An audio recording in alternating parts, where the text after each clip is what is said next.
Saint Ephrem of Syria was born at Nisibis, then under Roman rule, early in the 4th century, died June 373.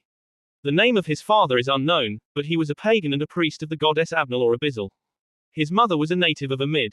Ephraim was instructed in the Christian mysteries by Saint James, the famous bishop of Nisibis, and was baptized at the age of 18. Thenceforth he became more intimate with the holy bishop, who availed himself of the services of Ephraim to renew the moral life of the citizens of Nisibis. Ephraim served as teacher, and possibly deacon, under 4 bishops of Nisibis, Jacob, Babu, Vologeses, and Abraham.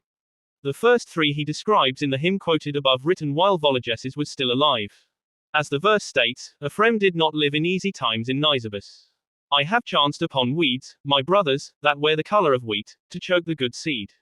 According to tradition, Ephraim began to write hymns in order to counteract the heresies that were rampant at that time.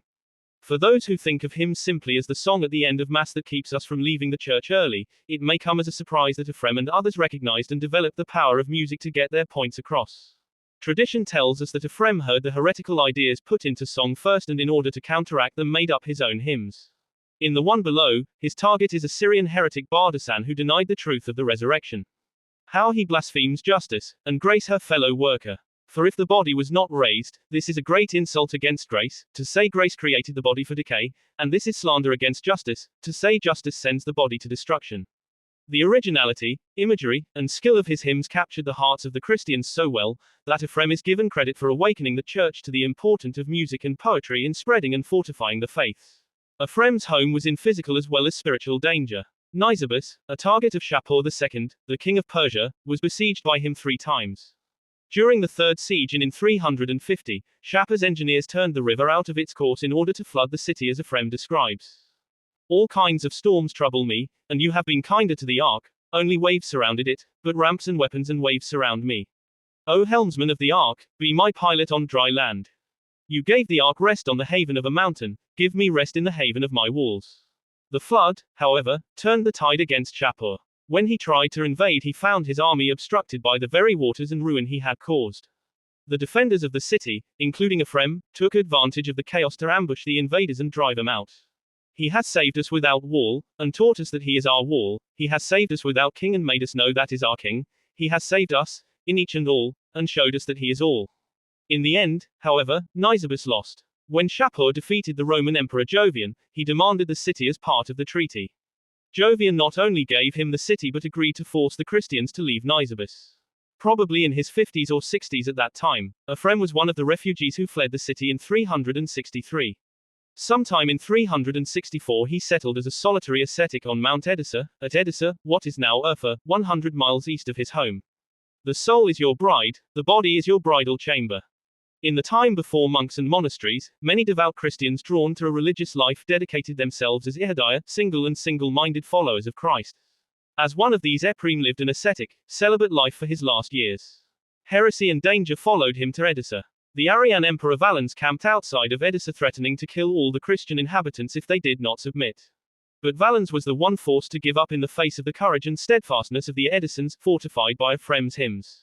The doors of her home's Edessa left open when she went forth with the pastor to the grave, to die, and not depart from her faith. Let the city and fort and building and houses be yielded to the king, our goods and our gold let us leave, so we part not from our faith. Tradition tells us that during the famine that hit Edessa in 372, Ephraim was horrified to learn that some citizens were hoarding food. When he confronted them, he received the age-old excuse that they couldn't find a fair way or honest person to distribute the food. Ephraim immediately volunteered himself, and it is a sign of how respected he was that no one was able to argue with this choice. He and his helpers worked diligently to get food to the needy in the city and the surrounding area. The famine ended in a year of abundant harvest the following year, and Ephraim died shortly thereafter, as we are told, at an advanced age. We do not know the exact date or year of his death, but June 9, 373 is accepted by many. Ephraim relates in his dying testament a childhood vision of his life that he gloriously fulfilled. There grew a vine shoot on my tongue, and increased and reached unto heaven, and it yielded fruit without measure, leaves likewise without number. It spread, it stretched wide, it bore fruit, all creation drew near, and the more they were that gathered, the more its clusters abounded. These clusters were the homilies, and these leaves the hymns. God was the giver of them, glory to him for his grace. For he gave to me of his good pleasure, from the storehouse of his treasures.